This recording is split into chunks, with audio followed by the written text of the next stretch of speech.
جو مجھے یقین تھا کہ آج بھی ابھی آپ کو موقع ملے وہ ہے شب جمعہ زیارت وارثہ جب امام مظلوم کی آپ پڑھتے وہ بہترین موقع ہوتا ہے اپنی دعا قبول کروانے. دعائے وارثہ زیارت وارثہ ہم نے اس طرح سے سمجھا ہی نہیں جو زیارت وارثہ کا حق بنتا. نارملی ہمارے یہاں لوگ زیارت وارثہ کیوں پڑھتے ہیں؟ ایک عام بات کہہ رہا ہوں, کسی فصل کے بارے میں کوئی فیصلہ نہیں دے رہا, اس لیے پڑھتے ہیں کہ جب سے انہوں نے ہوش سنبھالا شب جمعہ اپنے گھروں میں زیارت وارثہ دیکھی اور شب جمعہ مسجدوں اور امامباڑوں میں زیارت وارثہ دیکھی. وہ دیکھتے آ رہے ہیں, سمجھ رہے ہیں کہ شب جمعہ کا کوئی عمل ہوگا, لیکن اس کی حکمت, اس کی فلسفی, اس کا مقصد, اس کے مسئلہ کیا وہ بہت کم لوگوں کو معلوم. اور اسی کا نتیجہ یہ دو چھوٹی باتیں. نمبر زیارت وارثہ میں جب آقا حسین کو سلام کرتے کرتے الحادی المہدی کا لفظ آتا ہے تو اکثر لوگ یہ سمجھتے ہیں کہ اب زمانے کے امام کا تذکرہ ہو رہا. اسی لیے کہ زیارت وارثہ کو نہ سمجھا گیا, نہ پڑھا گیا, نہ اس کا مقصد بیان کیا گیا. بلکہ بہت سے لوگ زیارت وارثہ میں جہاں لفظ مہدی آئے تو اپنا سر یہ سمجھ کے جھکا دیتے ہیں کہ یہ امام زمانہ کر سکے ہے تو ہم اپنا سر جھکا رہے ہیں. آقا حسین کے نام پہ سر جھکانے میں بھی کوئی حرج نہیں. مہدی کا ٹائٹل ہر امام کا ٹائٹل, یہ وہ حدیث نہیں ہے جو پیغمبر چھٹے امام کی. خبردار امیر المومنین کسی کو نہ کہنا سوائے ہمارے جج. مولا آپ بھی تو امیر المومنین ہیں, یعنی پورے 12 امام کہتے ہیں, لیکن یہ ٹائٹل فقط اللہ ہمارے جب کو کیا ہے صرف ان کے لیے لفظ امیر المومنین استعمال کرنا, اس کے علاوہ کسی کے لیے.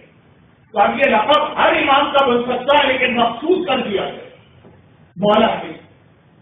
اسی انداز لفظ مہدی نہیں کہ مخصوص ہے صرف زمانے کے امام کے لیے یا پر جھکانا. لیکن وارثہ میں لوگ یہ سمجھ کے سر نہیں جھکا رہے کہ آقا حسین کے نام پہ ہم سر جھکا رہے ہیں, یا المہدی سے مطلب آقا حسین, تو سمجھتے ہیں کہ مقصد امام زمانہ. اور پھر یہ بھی نہیں سوچتے کہ زیارت میں امام زمانہ کا نام کیوں آیا, کیا ضرورت کیا ہے, کوئی امام کا نام نہیں.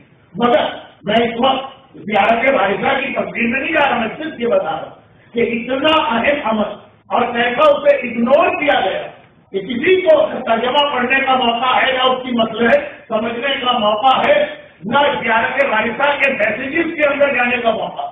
کیونکہ جب سے ہو سنبھالا ہر مسجد میں شب جمعہ زیارت وارثہ, کیونکہ جب سے ہو سنبھالا گھروں کے اندر ہر شب جمعہ اور خواتین میں زیارت وارثہ پڑھ رہے. تو ہے یہ موضوع نہیں بتائیے رہا تھا جس کی وجہ ایک کے اسٹوڈنٹ آ گئی. یہ تو خیر کوئی بہت بڑی خرابی نہیں ہے, چلے آپ نے سوچ لی کہ زیارت وارثہ میں یہ امام زمانہ کا نام بھی ہے تو کوئی حرج نہیں.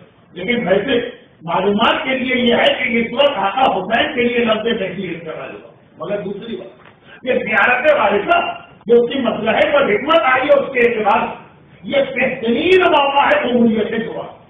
وہ تو کہیے کہ کچھ مجلسیں مجھے 90 میں ایسی پڑھنا پڑی جب میں خود پاکستان میں تھا اور پاکستان لوگوں کی جان خطرے میں تھی. لوگ میں نے غلط کہا صاحبانے کی بات, ان کے بزنس اور مال خطرے میں تھے, ان کی اولادیں خطرے میں تھی. تو مجھے خاص طور پہ زیارت وارثہ میں مسلسل مجلسیں پڑھنا پڑی کہ یہ بہترین عمل قرار دیا گیا ہے جان کی حفاظت کے لیے, یہ بہترین عمل قرار دیا گیا ہے مال اور کاروبار کی حفاظت کے لیے, یہ بہترین عمل قرار دیا گیا ہے اولاد کی حفاظت کے لیے. دیکھ یہ تو بہت اس وقت مومنین کرام کا اپنا پرابلم تھا, اس لیے اتنی بات آ پھر بھی زیارت وارثہ کا حق ادا نہ ہوا. وہ حق صرف اس سے آپ اندازہ کریں کہ بہت سارے مجتہدین یہ فتوے میں آپ کو عمل نہیں کرنا ہے جب تک کہ کنفرم نہ ہو کہ آپ کے مرضی کبھی یہ فتوا. لیکن بہت سارے مجتہدین یہ فتوا کیا ہو کہ زیارت وارثہ اگر اپنے گھر میں بھی پڑھیں گے اس کا غسل کریں گے تو اس غسل کا وہی اسٹیٹس ہے جو کربلا والے غسل کا اسٹیٹس. کربلا میں اگر آپ آقا کے حرم میں جا رہے ہیں اور غسل کر کے جائیں گے تو اس کے بعد آپ کو وضو کی ضرورت نہیں. اگر آپ اپنے گھر میں آج زیارت وارثہ پڑھنا چاہیں تو اس کے لیے بھی غسل کریں, اور اس غسل کی کبھی وہی اسٹیٹس ہے کہ وضو کی ضرورت نہیں اور آپ نماز پڑھ سکتے ہیں. باقی 13 معصومی رسول خدا کی مولا علی کی 13 میں شامل, شہزادی فاطمہ کی 13, باقی 13 معصومین کے لیے غسل صرف ان کے حرم میں جانے کے لیے مستحب. اپنے گھر میں اگر آپ ان کی زیارت پڑھنا چاہیں تو غسل مستحب ہے. میں اس وقت اس ڈیٹیل میں جانا بھی نہیں چاہ رہا تھا, وقت بھی نہیں تھا, لیکن بات مکمل کرنے کے لیے تو زیارت وارثہ اپنے گھر میں بھی پڑھی جائے گی ان شارٹ. میں کہنا کیا چاہ رہا ہوں تھوڑا ادھر کیا میں کہنا کیا چاہ رہا ہوں کہ زیارت وارثہ جب آپ اپنے گھر میں بھی پڑھتے ہیں تو اس کا وہی اسٹیٹس ہے جیسے کربلا میں آقا حسین کے روضے کے سامنے کھڑے ہو کے زیارت پڑھ رہے ہیں. اگر آپ رسول خدا کی زیارت اپنے گھر میں پڑھیں گے اس کا کوئی اسٹیٹس نہیں ہے جو مدینے کے ہے. اگر آپ شہزادی فاطمہ کی زیارت پڑھیں گے اس کا وہ ثواب نہیں جو جنت النبی میں زیارت پڑھنے کا ثواب. اگر آپ مولا علی کی زیارت پڑھیں گے تو وہ منزل نہیں ہے جیسے آپ نجف میں مولا کی گلی کے سامنے صرف زیارت کے بھائی صاحب اسٹیٹس. تو اس سے میں کہنا کیا جاتا ایک فقہی مسئلے کی مدد سے میں نے بات سمجھانے کی ناکام کوشش کی. آئیے اب پیغام دے کہ اگر کربلا میں آپ جائیں اور کتنے سارے لوگ کہہ رہے ہیں اور ہر بار جا رہے ہیں اور بار بار جا رہے ہیں جب کربلا میں زمین کے سامنے جا کے زیارت پڑھتے ہیں اسی طرح سے یہ فوراً اپنی حاضر پیش کرنا شروع کر دیتے ہیں. زیارت وارثہ اگر آپ فلیا کے فوج میں بھی پڑھ رہے ہیں اور اگر آپ اپنے گھر کے اندر بھی پڑھ رہے ہیں تو یہ سمجھ کے پڑھیے کہ کربلا میں آپ کا حسین کی زری کے سامنے کھڑے ہیں. ابھی آپ نے سلام کیا زیارت بھی سلام اور آپ اپنی حاضر پیش کریں. ہر زیارت وارثہ کے بعد جو حاجت طلب کی جاتی ہے وہ فوراً قبول. میں مجلسوں میں مذاق کے طور پہ کہتا ہوں وہ افطار کی کھجور اور زیارت وارثہ ان دو کے لیے تو بالکل صحیح ہو گیا. اصل میں مجلس میں کہتا ہوں کہ لوگ ہمارے پاس آتے ہیں اور ہم تو ہے کیا ایک طالب علم لیکن مہاراج ایک ہمارا سرکٹ ہے علماء کا حکماء کا ذاکرین کا سب سے سننے کو ملتا کہ کہاں مجلس پڑھنے جاؤ خواتین اور حضرات دونوں عورتیں زیادہ مرد ذرا کم لیکن مہاراج وہ اپنے مسئلے لے کے آتے ہیں. دنیا کے کسی علاقے میں پہنچی ہر جگہ لوگوں کے پرابلم کسی کو یہ مسئلہ ہے تو دعا بتائیے مولانا کوئی حاجت پوری ہونے کا عمل بتائیے مولانا کوئی آیت کریمہ بتائیے مولانا کوئی وظیفہ بتائیے. یہ ہر ایک کے ساتھ ہر مجلس پڑھنے کے والے کے ساتھ ہر ایکسیڈنٹ صاحب کے ساتھ ہی گزرتا. اور دعا بھی جب لوگ مانگتے تھے مانگنے سے مطلب جب ہم لوگوں سے آگے مانگتے اللہ کریں جب دعا مانگتے کہ مولانا تو دعا بتائیے تو اس کے اندر اتنی جلدی ہوتی کہ ایسی دعا بتائیے کہ آج ہم دعا زبان پہ لائیں کل صبح ہمارا مسئلہ حل ہو.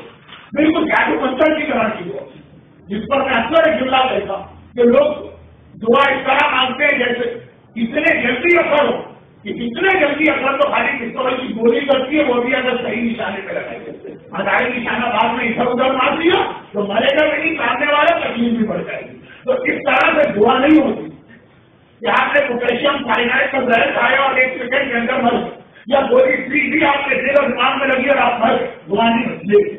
یہ دو دعائیں ایسی جن کے بارے میں میں اطمینان کے ساتھ کہہ سکتا ہوں کہ شاید جو پبلک کی ڈیمانڈ ہے وہ دو موقعوں میں اسی طرح پوری زیارت وارثہ کے بعد سوچ سمجھ کے دعا روٹین والی دعا نہیں جس میں آمین آمین کہتے آپ کو یہ بھی نہیں پتا کہ کہنے والے نے ابھی کہا کیا جس سے میں آمین کہہ رہا ہوں. وہ ابھی واقع دل کی گہرائی کے ساتھ ہر زیارت وارثہ کے بعد دعا آج بھی زیارت وارثہ ہو جس کی وجہ میں اپنا بیان مختصر کیے دے رہا ہوں. اور اس موقع کی دعا اتنے ہی جلدی قبول ہوا کرتی ہے وہ دس تو میں نہیں کہوں جو مفاتی الجنان ایک دعا کے آگے لکھا ہوا اگر کہ وہ ثابت نہیں ہے لیکن لکھا ہو کہ راوی نے کہا یہ دعا کرو اور اگر فوراً پوری نہ ہو تو میرے اوپر لعنت کرنا. میں یہ تو نہیں کہوں گا کہ آپ میرے اوپر لعنت کریں بہت سارے لوگ اس کے بغیر ہی لعنت کرتے ہیں صبح شام. لیکن یہ دو دعا ماہ مبارک کے رمضان کا حل تھا اور ہر شب جمعہ جب زیارت وارثہ پر اور اسی میں میں نے ضمن یہ بتا دی کہ آقا حسین کی زیارت جو پڑھی جائے تو یہی سمجھ کے پڑھی جائے گی جیسے آقا آپ کے سامنے رہتے یہ گھڑی ہے آپ گھڑی کے سامنے کھڑے آقا کو آج دیکھ رہے آقا آپ کو دیکھ رہے. شب جمعہ کا دوسرا پیغام دعا اور جب ایوری شب جمعہ زیارت وارثہ پڑھتے ہی رہے تو اسی کے ساتھ دعا ملائیے اور دیکھیے. اور تیسری